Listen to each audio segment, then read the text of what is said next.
Hi, welcome back to another episode. In this series, we're talking about inclusive hiring. So, like we discussed before, there are so many aspects that are important and to be discussed in this space.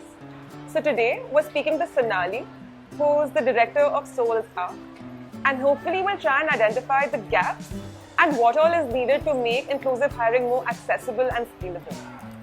Before we deep dive into the conversation, I want to ask you a very simple question. How would you define competence? I think for me, competence is when you're able to identify the ability of a person and map it to the correct skills which are required.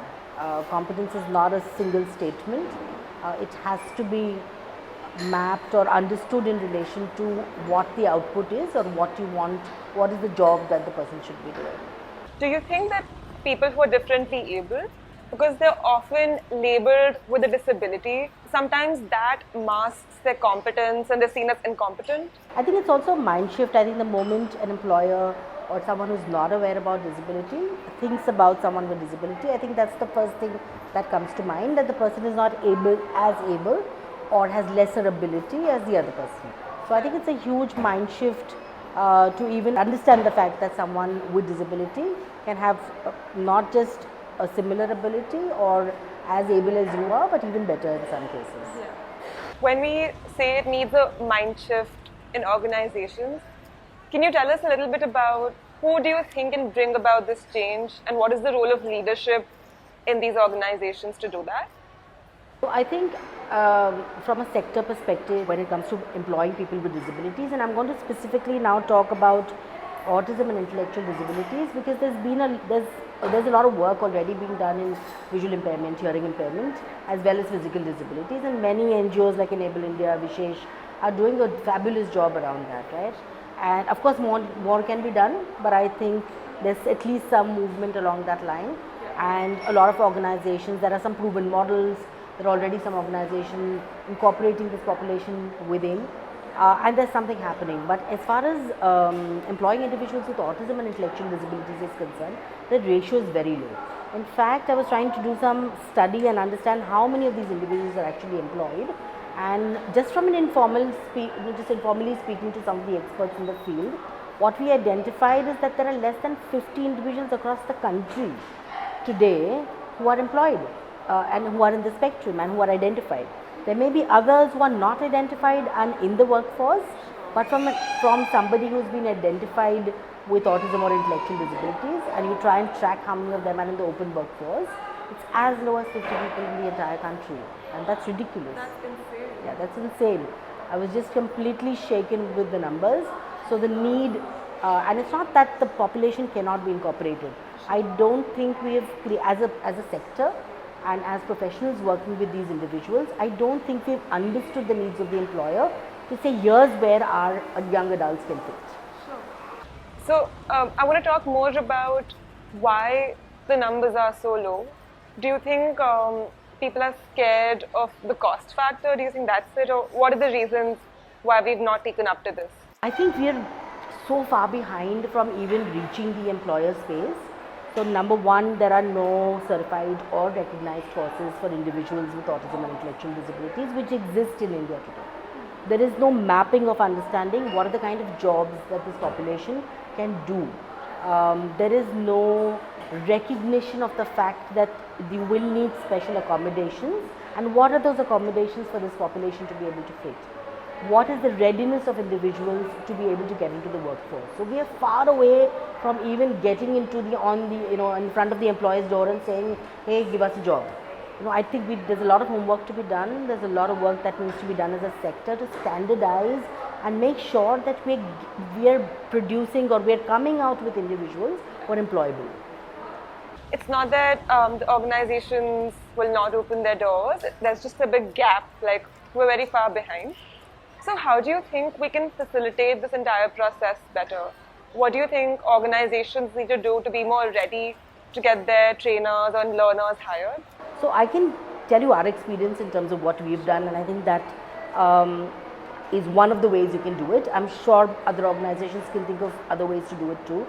As once we started looking at vocational as a sector and started understanding the gaps, Number one, you had large number of individuals with autism and intellectual disabilities today who finished their 10th standard, who have even done their 12th standard, but there's nothing in the higher education space. The kind of vocational courses that are available to them are more like sheltered workshops.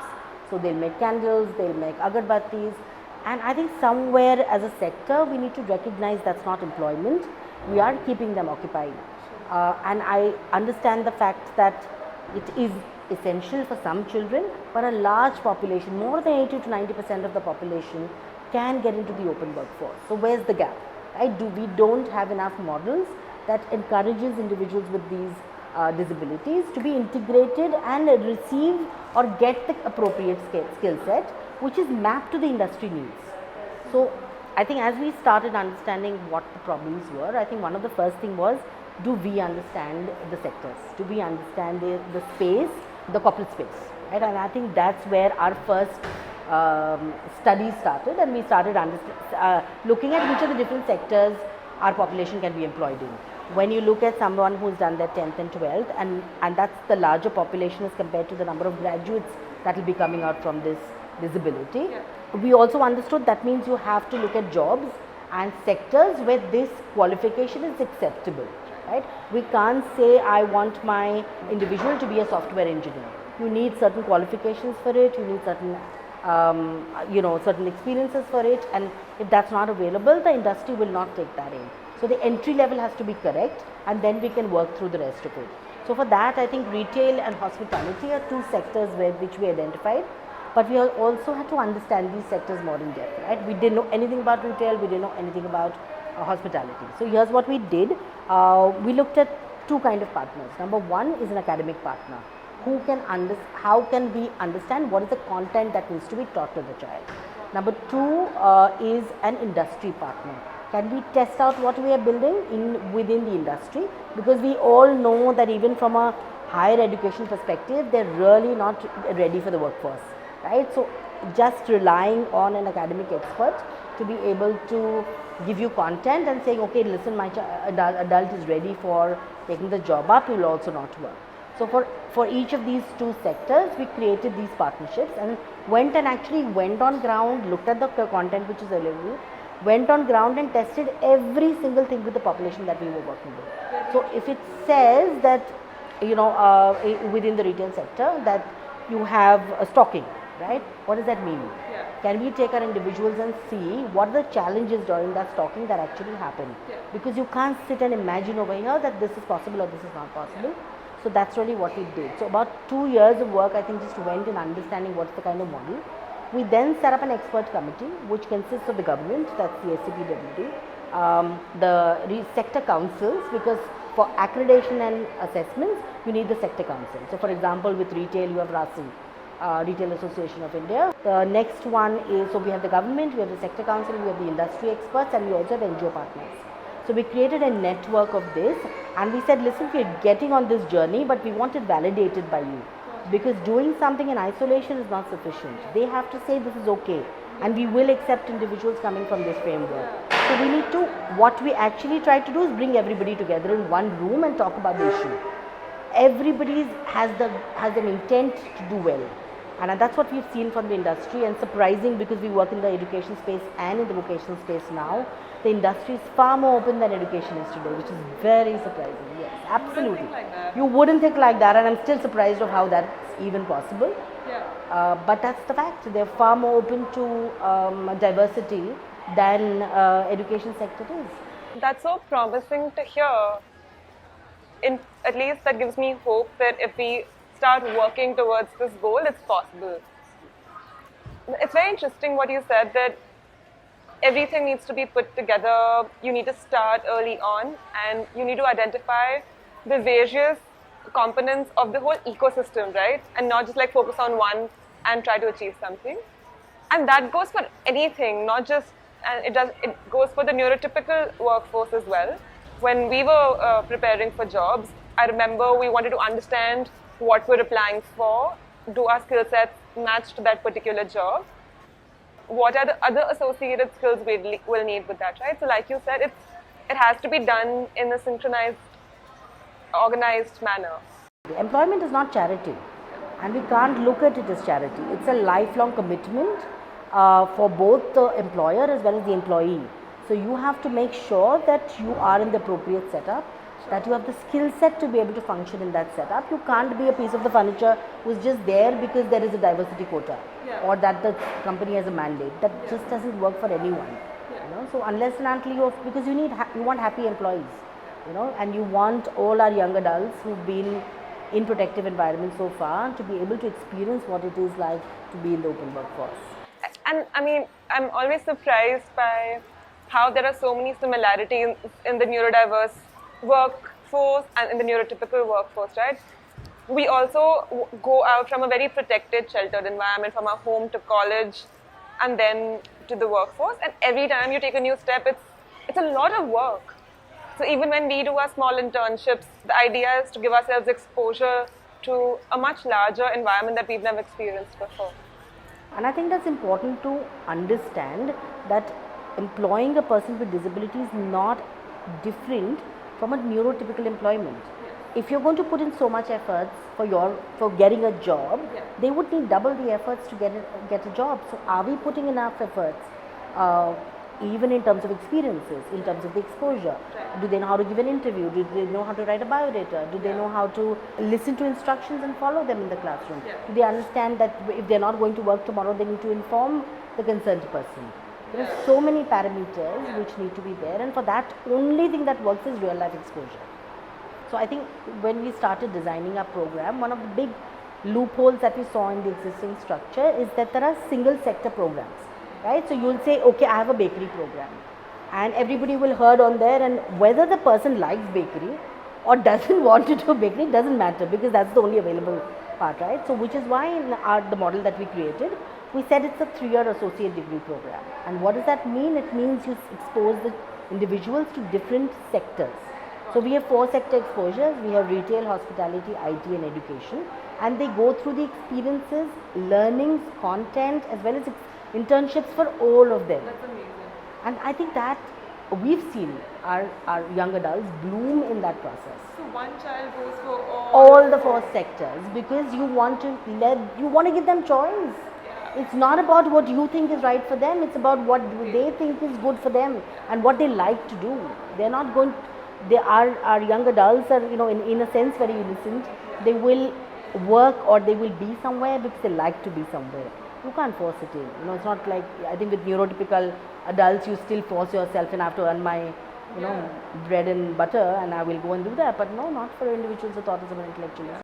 No, you're right. I did, for all 4 years of college, I did 4 different internships because I wanted to figure out what is it that I like. So that's awesome. So, you know, you said that the ecosystem can be created and the benefits of inclusive hiring are out there, right? Like the world knows about it. It's been talked about over and over again. So what bothers me often is that how companies that are doing this in the West still haven't taken up the same initiatives, or at least at the same scale here in India. So what are your thoughts on that? So I think again, I'm going to point the finger here and I'm going to say, did I make enough attempts to make sure that they know that there is this population who can get incorporated? And that's exactly what we did. Today we are working with multiple industry partners who have really with completely open arms completely taken on the initiative, to the extent that we are working closely with their training teams, with their HR teams, with their leadership. And that's been beautiful along the journey, because you see the willingness there, but they also see the willingness from your side to be able to go that extra mile to make sure that you're doing the right thing and you're creating the right employer mindset and employee mindset in the bargain. So what was your experience when you approached these industry partners for collaboration? Was there some initial resistance, and how did you go about the entire process? How did you initiate it? I think what we've learned as an organization, and again this comes from our work in the mainstream school education space also, is that you can't go asking for the moon. You have to get a foot in the door and say, listen, I need help with this, and I'm coming with the intent of only that help. I have no other intention with you and then take the process forward with them. And that's exactly what worked for us. We went to the industry saying, hey, we're trying to find these jobs, will you help us map them? And it just started with that and then moved on as their confidence in us, as well as, so we got them to our center, we got them to meet the kids. So the willingness or the ownership of wanting to do something increased because we didn't push for anything. Never have we gone to an industry partner and said, come employ our adults. It doesn't work like that. They have to be able to build that bond and that faith that this is possible within that structure, and you will do everything to make sure that any liability or any problems that will arise along the way, you're going to be standing there with them. Yeah. It's not about leaving the person at their door and saying, okay, bye, I've done my job and I'm gone away. Yeah. And that doesn't really work. So for us, I think the industry has been, we've never had resistance, but it's taken us a long time to get the right person. Yeah. So sometimes I think even now, so for example, we are trying to, so we have Amazon as our partner, we have Future Group, we have Flipkart, we have Burger King, multiple other organizations who are our partners on this. Yeah. And we've been trying to, CCD is also another partner. We've been trying to look at McDonald's as one model to test and understand how this can work. And it's taken us 2 years to just find the connect. Even now we don't know whether we have found the right person or not. Right. So it takes drive, it takes that persistence to go on and on and on till you don't give up. You know, and this year we've done around three pilots are on the pipeline. We've already, our kids have worked at Big Bazaar, and you must ask them how they felt about it. And the next one is Amazon, and the one after that will be CCD, and hopefully McDonald's next. So the idea is, can we create enough opportunities in the sector by mapping, so this is retail. Now normally retail pilots or retail curriculum only talks about X kind of model, but there are multiple models available. Can we create enough opportunities everywhere so that our kids can be employed or our young adults can be employed? You said that you are trying to understand the model in itself. So what kind of support system are you creating so that this becomes sustainable and the transition and facilitation becomes easy? One is we have a center model where we're working directly with individuals and young adults with autism and intellectual disabilities. And one of the things is the 3-year vocational program, which takes them through the content. It also gives them industry certification. So even because we've got the government involved in this process and the validation will take time, at the same time we've already built in at least industry certification for them, because a certificate from Solzak makes no sense, right? What's the point? We are not an industry expert and our certificate is of zero value to these children, right? And we have to admit the fact that it is. So they get certification so that anywhere that they go, they will have that as a backup, right? So that's the first thing. They go through the course, they go on doing internships throughout the course. As they do the internships, there's learnings from it, there's working with the parents together to understand, is the child an independent, can we make the child an independent traveler, multiple things that happen along the way. Well, how can technology help children once our young adults finish their course? The next thing for us to understand is what are the barriers that are stopping them from going to the workforce themselves, right? Do they understand what are the rules and regulations of a place? Can they give an interview? Can they travel independently? So you create solutions around each one of them. For example, can we use GPS trackers to understand how independent travel can be possible for them? Can you train them how to use an Uber and an Ola to reach to their workspace? Can you help them understand public transport systems? So exposing the young adults again to these with enough support given is key for them to be able to retain employment. Getting a job is one thing, and then retaining the employment is another. And another very crucial part is going to be, as we place them, is going to get a job coach in place. So the job coach's responsibility is to make sure that the employer and employee are both working, the person's working with both of them to make sure that they are comfortable with each other, the challenges that along with that are jointly resolved, and they will slowly taper off as they both get comfortable and the organization is able to absorb them completely. You know, with all the people that we have at all the organizations that our internships are happening, and every time they come over here, I think the joy our kids bring to the space, I think that it just changes the organization. It makes it more patient, it makes it more diverse, and there's heart. You know, in the end, I think the corporate as a sector is always heartless.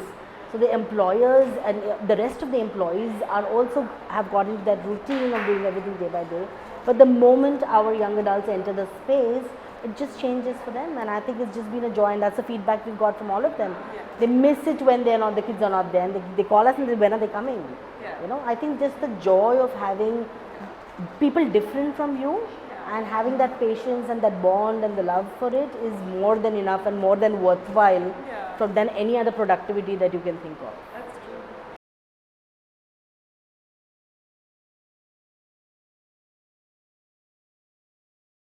I did my internship at Big Bazaar, Hyper City, Malad. The experience was so awesome and nice. I did arranging of goods. As a result, I also did the size cubes on the hangers. I put them on the hangers and I hang the clothes and I saw all the sizes. My favorite task was to do jeans folding, shirt folding and t-shirt folding. They supported me by helping me do lot of work so that I could get more work in Big Bazaar, and they are so adorable that they helped me do all the work very well. Because I feel happy when I want to work in Big Bazaar, Hyper City very well, and I feel so excited to do that job very well. The team was nice. They were there to help me if I was confused with that. Because when I work in Big Bazaar, then that means I want to have an experience about how I will get a job. My name is Kushi. I study in Pathways 3 and I learned about retail and new subject, that is education. Education is about teacher training course. My experience was in hospitality. My experience was good. I learned about housekeeping, food and beverage, and bakery. In bakery, I have done how to bake cookies, 2 types of cookies, and even we have made cake, donuts, pastries, everything. We have done a theory here, and we have done practicals in ITM college. My favorite part is I like to do bakery most because I like bakery. I like to bake everything. It's important because when I will grow big, I will earn money. I will do job also over there, and I will learn more things, how to do work over there, and even I will learn how to bake also nicely, everything.